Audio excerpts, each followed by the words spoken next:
अस्सलामुअलैकुम dear student, हम पढ़ रहे थे सेक्सुअल रिप्रोडक्शन इन प्लांट्स। तो लास्ट वीडियो में हमने देखा कि जो प्लांट्स हैं वो ड्यूरिंग सेक्सुअल रिप्रोडक्शन दो तरह की जनरेशन शो करते हैं, sporophyte generation and gametophyte generation. ये हमने पढ़ा था। आज हम पढ़ेंगे लाइफ साइकिल ऑफ एंजियोस्पर्म। बच्चों, हमारे माहौल में ना दो तरह के प्लांट्स पाए जाते हैं, flowering plants and non flowering plants. Flowering plants वो प्लांट्स होते हैं जो कि जिन पर फ्लावर्स लगते हैं, और नॉन फ्लावरिंग प्लांट्स जिन पर फ्लावर नहीं लगते। आपने स्कूल्स में देखा होगा, कॉलेज वगैरह में, कि कुछ प्लांट्स ऐसे होते हैं जिन पर फ्लावर्स नहीं लगे होते। ठीक है, उन प्लांट्स को जिम्नोस्पर्म प्लांट्स कहते हैं, और जो फ्लावरिंग प्लांट्स होते हैं उनको एंजियोस्पर्म प्लांट्स कहते हैं। अब हम पढ़ेंगे लाइफ साइकिल ऑफ एंजियोस्पर्म, यानी फ्लावरिंग प्लांट्स का लाइफ साइकिल क्या है उसको डिस्कस करेंगे। In angiosperms flowers are the organs for sexual reproduction. जो फ्लावरिंग प्लांट्स होते हैं उनमें जो रिप्रोडक्टिव ऑर्गन होता है, जहाँ पर रिप्रोडक्शन होती है प्लांट्स की, वो है flowers. Flower is the main reproductive organ in flowering plants. Stages of the life cycle and angiosperm plant represent the sporophyte generation. बच्चों, स्पोरोफाइट जनरेशन जो है ये कौन सी जनरेशन होती है? नॉर्मली जो हम अपने माहौल में प्लांट्स देखते हैं, बड़े बड़े ट्रीज जिन पर फ्लावर्स लगे होते हैं, ये स्पोरोफाइट जनरेशन होती है, जो कि नज़र आती है। एक इंडिपेंडेंट प्लांट होता है, एक लंबे अरसे तक रहने वाला प्लांट जो होता है, हमें अपने माहौल में नज़र आता है, वो एंजियोस्पर्म की बेसिकली स्पोरोफाइट जनरेशन होती है। ठीक है, दूसरी तरफ जो गोमेटोफाइट जनरेशन होती है बच्चों, वो फ्लावर्स के अंदर बनती है, वो माइक्रोस्कोपिक होती है, वो इतनी छोटी होती है कि हम उसे नहीं देख सकते। व्हेन अ फ्लावर मिच्योर, जब फ्लावर जो है स्पोरोफाइट जनरेशन पर बड़ा हो जाता है, मिच्योर हो जाता है, इट प्रोड्यूसेस स्पोर्स। तो फ्लावर क्या प्रोड्यूस करता है? स्पोर्स प्रोड्यूस करता है। तो इसका मतलब ये हुआ कि स्पोरोफाइट जनरेशन क्या प्रोड्यूस कर रही है? स्पोर्स प्रोड्यूस कर रही है। The spores germinate and make female and male gametophyte. तो फ्लावर के अंदर जो है मेल और फीमेल गेमीटोफाइट बनेगी। ठीक है, मैंने आपको बताया था कि गेमीटोफाइट माइक्रोस्कोपिक होती है, इतनी छोटी होती है, हमें नहीं नज़र आती, तो फ्लावर के अंदर वो बनेगी। The gametophytes are small structure consisting of few cells only। Gametophyte जो है ये ऐसा स्ट्रक्चर है जो चंद सेल से मिलकर बना होता है, बहुत छोटा होता है। दे मेक गेमीट्स, जो कि गेमीट्स यानी कि एग सेल और स्पर्म सेल बनाते हैं, विच कंबाइन टू फॉर्म जाइगोट, जो कि वो जो स्पर्म और एग सेल है वो मिलेंगे तो क्या बनेगा? जाइगोट बनेगा। That develop into new sporophyte, जो दोबारा से नया स्पोरोफाइट बना देगा। बच्चों, अब हम देखेंगे कि किस तरह से मेल और फीमेल गेमीटोफाइट की डेवलपमेंट होती है फ्लावर के अंदर। स्पोरोफाइट जनरेशन का पता चल गया, स्पोरोफाइट जनरेशन पर फ्लावर्स लगते हैं, फ्लावर्स के अंदर जो है स्पोर्स प्रोड्यूस होते हैं, और उन स्पोर्स से गेमीटोफाइट की डेवलपमेंट कैसे होती है वो हम देखेंगे। बिफोर स्टार्टिंग मैं आपको कुछ बताना चाहती हूँ। पहले हम ये देख लेते हैं कि फ्लावर के अंदर जो फीमेल और मेल रिप्रोडक्टिव ऑर्गन है वो कौन से हैं, ताकि आपका रिवाइज भी हो जाएगा। पहले हम पढ़ चुके हैं, बट दोबारा से एक दफ़ा रिवाइज कर लेते हैं ताकि टॉपिक को समझने में आसानी हो। बच्चों, फ्लावर के अंदर जो है फीमेल रिप्रोडक्टिव ऑर्गन जो होता है वो कार्पल होती है। कार्पल के 3 पार्ट्स होते हैं, stigma, style and ovary.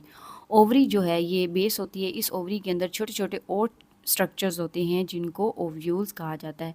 In ovules के अंदर जो है स्पोर्स प्रोड्यूस होंगे। समझ आ गई है? इन ओव्यूल्स के अंदर स्पोर्स प्रोड्यूस होंगे।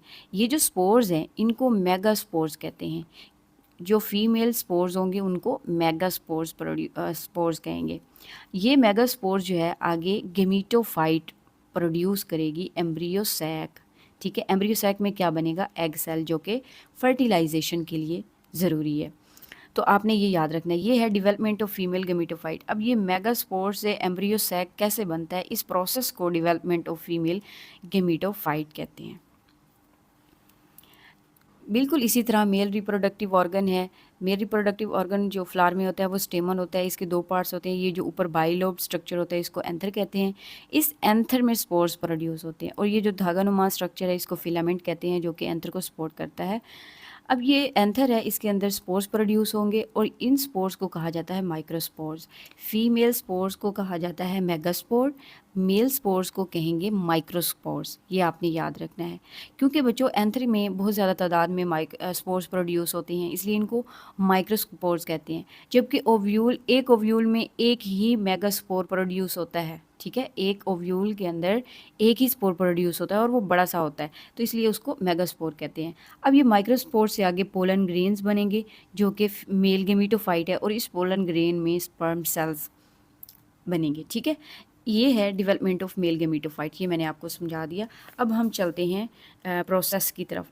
The ovule act as a megasporangium. बच्चों यहाँ पे देखें, ये कार्पल है, फीमेल रिप्रोडक्टिव पार्ट है, क्योंकि हम देख रहे हैं फीमेल गेमेटोफाइट की डेवलपमेंट। फीमेल पार्ट है कार्पल। कार्पल का यहाँ पे आपको दिखाया गया ये ओवरी है और ये इसके अंदर छोटे छोटे ओव्यूल्स लगे हैं। ये जो इलोंगेटेड स्ट्रक्चर है ये स्टाइल है और इस स्टाइल की जो टिप है इसको स्टिग्मा कहते हैं। ठीक है, अब यहाँ पे देखिए इन्होंने ओव्यूल्स को बड़ा करके दिखाया हुआ है। ठीक है, ओव्यूल्स को बड़ा करके दिखाया हुआ है। अब इस ओव्यूल के अंदर आपको ये एक ही सेल नज़र आ रहा है। ठीक है, इसको कहते हैं मेगास्पोर मदर सेल। क्या कहते हैं? मेगास्पोर मदर सेल कहते हैं।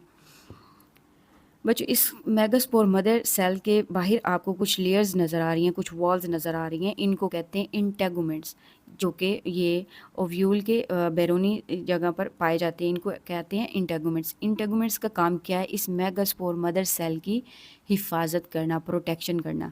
अब यहाँ पर मेगास्पोर मदर सेल के यहाँ पर एक रीजन होता है जिसको कहा जाता है माइक्रोपाइल। ठीक है, इसको क्या कहते हैं? माइक्रोपाइल रीजन कहते हैं। इसका बहुत इंपॉर्टेंट रोल है, ये आपने रीजन याद रखना है। अब यहाँ पे एक ओव्यूल को दिखाया गया है, एक ओव्यूल के अंदर एक मेगास्पोर है। मेगास्पोर मदर सेल यहाँ पे लिखा हुआ है 2n। 2n से मतलब ये है कि इसके पास 2 सेट ऑफ क्रोमोसोम हैं। एक सेट किसकी तरफ से आया? मेल की तरफ से, एक सेट फीमेल की तरफ से। ये डिप्लॉइड है, मेगास्पोर मदर सेल है। अब बच्चों यहाँ पर मियोसिस होगी। मियोसिस आपको पता है, मियोसिस 1 और मियोसिस 2 दो स्टेजेस में होती है। मियोसिस 1 में 2 सेल बनेंगे और मियोसिस 2 में 2 सेल बनेंगे। ठीक है, अब यहाँ पे 4 सेल बन गए। मियोसिस मियोसिस क्यों हुई? ताकि ये जो सेल हैं इनके अंदर नंबर ऑफ क्रोमोसोम रिड्यूस हो सके। अब जहाँ पे 4 सेल बनेंगे, 3 सेल का कोई काम नहीं होता, वो ख़त्म कर दिए जाते हैं और एक ही सेल जो है वो काम का होता है, एक ही सेल जो है वो फंक्शनल होता है।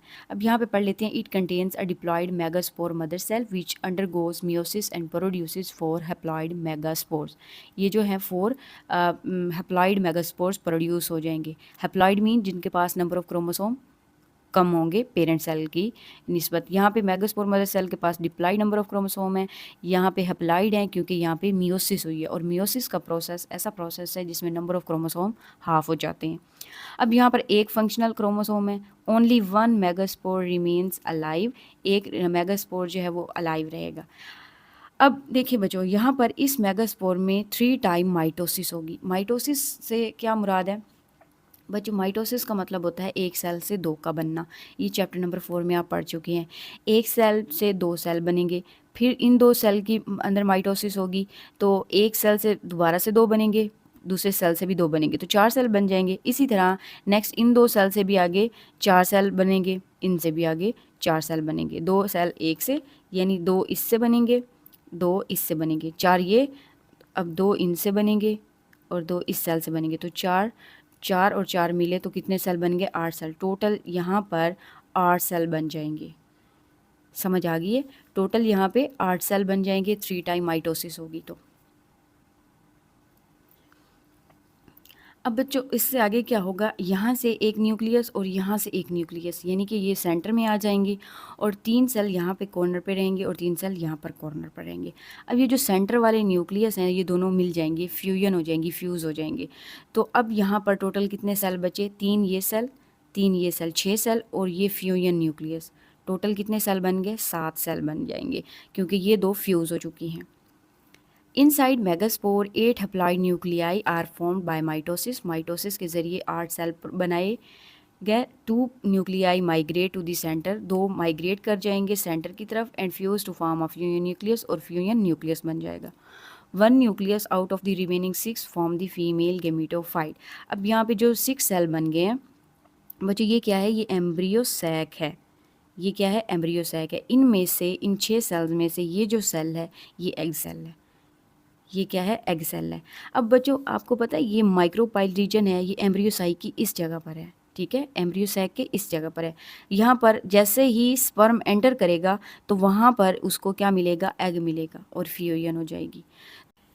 The resulting structure which contain 7 cells, मैं आपको बता चुकी हूँ कि अब कितने सेल बन जाएंगे, 7 सेल बन जाएंगे, जिसमें से एक एग सेल होगा, एक फ्यू या न्यूक्लियस होगा और 5 जो है वो नॉन फंक्शनल सेल होंगे। ठीक है, 5 जो होंगे, 3 ये 2 ये नॉन फंक्शनल सेल होंगे, इनको हेल्पर सेल भी कहा जाता है, ये इसकी हेल्प करते हैं। ये फ्यू या न्यूक्लियस है और एक एग सेल है। इज़ दी फीमेल गेमिटोफाइट और एम्ब्रियो सैक। अब यहाँ पर जो है ये एम्ब्रियो सैक की डिवेलपमेंट हो चुकी है। एम्ब्रियो सैक के अंदर क्या है, एग सेल है, तो एम्ब्रियो सैक के अंदर क्या बन गया, एग सेल बन गया। अब हम पहले पढ़ चुके हैं, लास्ट वीडियो में मैंने आपको बताया था कि जो गेमिटोफाइट है वो क्या करती है, वो मेल और फीमेल गैमीट्स प्रोड्यूस करती है। तो अब यहाँ पर जो फीमेल गेमिटोफाइट है उसने एग सेल यानी कि फीमेल गैमीट प्रोड्यूस कर दिया है। अच्छा, इसके अलावा मैंने आपको शुरू में बताया नहीं है कि ये जो स्ट्रक्चर है जिसको ओव्यूल कहते हैं, बेसिकली ये मेगास्पोरेंजियम कहलाता है, क्योंकि इसके अंदर एक मेगास्पोर होता है। ठीक है, इसलिए इस ओव्यूल को मेगास्पोरेंजियम भी कहेंगे।